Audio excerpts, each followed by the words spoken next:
नमस्कार, सतास किचनमध्ये अगदी मनापासून तुमचे स्वागत आहे। आज आपण बनवणार आहोत 25 ते 30 लोकांसाठी मटर पनीरची भाजी। भाजी बनवताना सर्व साहित्य योग्य प्रमाणात दाखवलेले आहे, त्यामुळे रेसिपी शेवटपर्यंत नक्की पहा। भाजी बनवण्यासाठी इथे मी मोठी कढई गरम करून घेतलेली आहे। त्यामध्ये 7-8 कांदे उभे कट करून घेतले होते, ते टाकून घेणार आहोत। वजनी प्रमाणात 3 पाव किलो कांदा वापरलेला आहे। कांदा छान लालसर रंगापर्यंत परतवून घ्यायचा आहे। आता यामध्ये 2 मोठ्या लसणाच्या कांड्या शिलून घेतलेल्या आहेत, 2 इंच अद्रक आणि 7-8 हिरव्या मिरच्या घेतलेल्या आहेत, याही यामध्ये टाकून घेणार आहोत आणि त्यालाही छान परतवून घ्यायचे आहे। आता यामध्ये 4-5 टोमॅटो उभे कट करून घेतले होते, ते टाकून घेणार आहोत। वजनी प्रमाणात अर्धा किलो टोमॅटो वापरलेले आहेत। इथे आपण 3 पाव किलो कांदे आणि अर्धा किलो टोमॅटो घेतलेले आहेत। टोमॅटो आणि कांदे जर सारख्याच प्रमाणात वापरले तर भाजी जास्त आंबट अशी होते, त्यामुळे 3 पाव किलो कांदा वापरायचा आणि अर्धा किलो टोमॅटो वापरायचा आहे। हे छान परतवून झाले की याला आपण थंड करून घेणार आहोत आणि नंतर त्याला मिक्सरमध्ये फिरवून घ्यायचे आहे। एकदम बारीक स्मूथ अशी पेस्ट याची करून घ्यायची आहे। इथे मी 3 पाव किलो पनीर घेतलेले आहे। आपण 25 ते 30 लोकांसाठी भाजी बनवत आहोत, त्यासाठी 3 पाव पनीर वापरलेले आहे। तुम्हाला जर जास्त लोकांसाठी भाजी बनवायची असेल तर हेच प्रमाण वाढवून घेऊ शकता। पनीरचे मीडियम साईजचे तुकडे करून घेऊया। सर्व पनीरचे तुकडे झाले की याला आपण तळून घेणार आहोत। इथे 3 पाव किलो पनीरसाठी अर्धा किलो फ्रोझनचे वाटाणे वापरलेले आहेत। तुम्ही हिरवे वाटाणेही वापरून घेऊ शकता। पनीरला आपण तळून घेणार आहोत, त्यासाठी इथे मी तेल गरम करून घेतलेले आहे। तेल छान कडक गरम करून घ्यायचे आहे। जर तेल जास्त तापलेले नसेल आणि त्यामध्ये पनीर टाकले तर ते कढईला चिटकते, त्यामुळे तेल एकदम कडक गरम करून घ्यायचे आहे आणि नंतर गुलाबी रंगावर पनीर तळून घ्यायचे आहे। सर्व पनीर याच पद्धतीने आपण तळून घेणार आहोत। पनीर तळून झाले की काढून घेऊया आणि यातील तेलही आपण अर्धे काढून घेणार आहोत। इथे मी पळीच्या मापाने 3 पळ्या तेल ठेवलेले आहे आणि वजनी प्रमाणात 200 ग्राम तेल वापरलेले आहे। यामध्ये 2 चमचे जिरं टाकून घ्यायचं आहे। जिरं छान तडतडलं की इथे काही खडे मसाले टाकून घेणार आहोत। खडे मसाल्यात तुम्ही जे खडे मसाले तुमच्याकडे असतील ते वापरू शकता। इथे मी मोठी वेलची, छोटी वेलची, दालचिनी, लवंग आणि चक्रीफूल आणि तेजपान वापरले आहे। आता आपण कांदा, टोमॅटो आणि लसूण अद्रकची पेस्ट करून घेतली होती, ती यामध्ये टाकून घेणार आहोत आणि तिलाही छान तेल सुटेपर्यंत परतवून घ्यायचे आहे। आपण जेवढा मसाला तेल सुटेपर्यंत परतवून घेऊ तेवढी पनीरची भाजी छान होते, त्यामुळे इथे घाई न करता एकदम मीडियम गॅसवर मसाल्यातून तेल बाहेर निघेपर्यंत परतवून घ्या।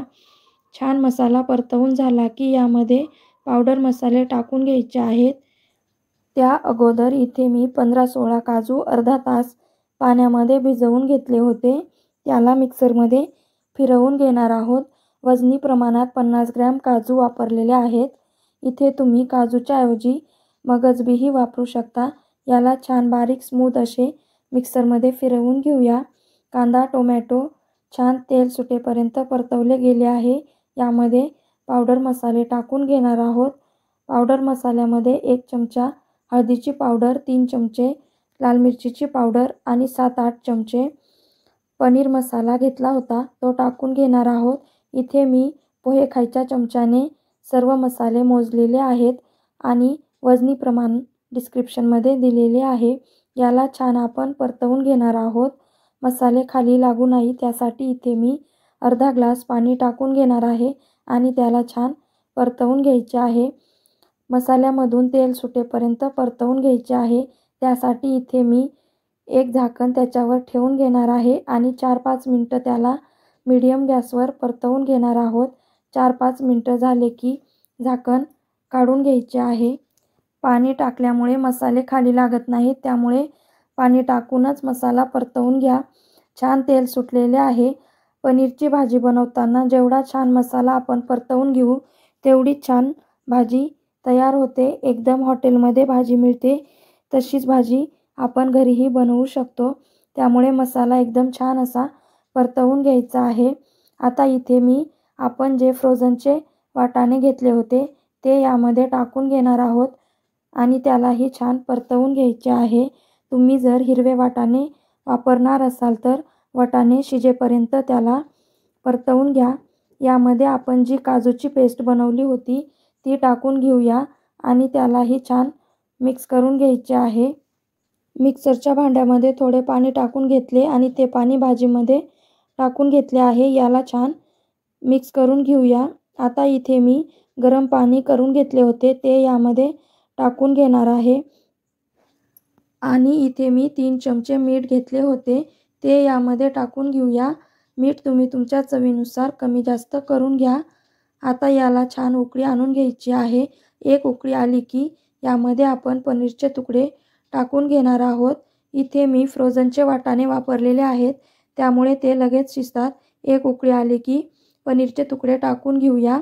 तुम्ही जर हिरवे वाटाणे वापरणार असाल तर वाटाणे शिजेपर्यंत भाजीला गरम करून घ्या आणि नंतर त्यामध्ये पनीरचे तुकडे टाकून घ्यायचे आहेत। तुमच्याकडेही जर 25 ते 30 असे पाहुणे येणार असतील किंवा छोटीशी बर्थडे पार्टी असेल तेव्हा या प्रमाणात पनीरची भाजी नक्कीच बनवा आणि कशी वाटली हेही मला कमेंट करून कळवा। तुम्हाला माझी रेसिपी आवडली असेल तर व्हिडिओला लाईक करा, शेअर करा आणि आतापर्यंत माझ्या चॅनलला सबस्क्राईब केले नसेल तर कृपया सबस्क्राईब करा। अशाच नवनवीन रेसिपी पाहण्यासाठी बेल आयकॉनवर क्लिक करा। वरतून थोडीशी कोथिंबीर टाकून घेऊया। 25 ते 30 लोकांसाठी योग्य प्रमाणात अशी भाजी तयार झालेली आहे। एकदम हॉटेलसारखी भाजी आपली तयार होते।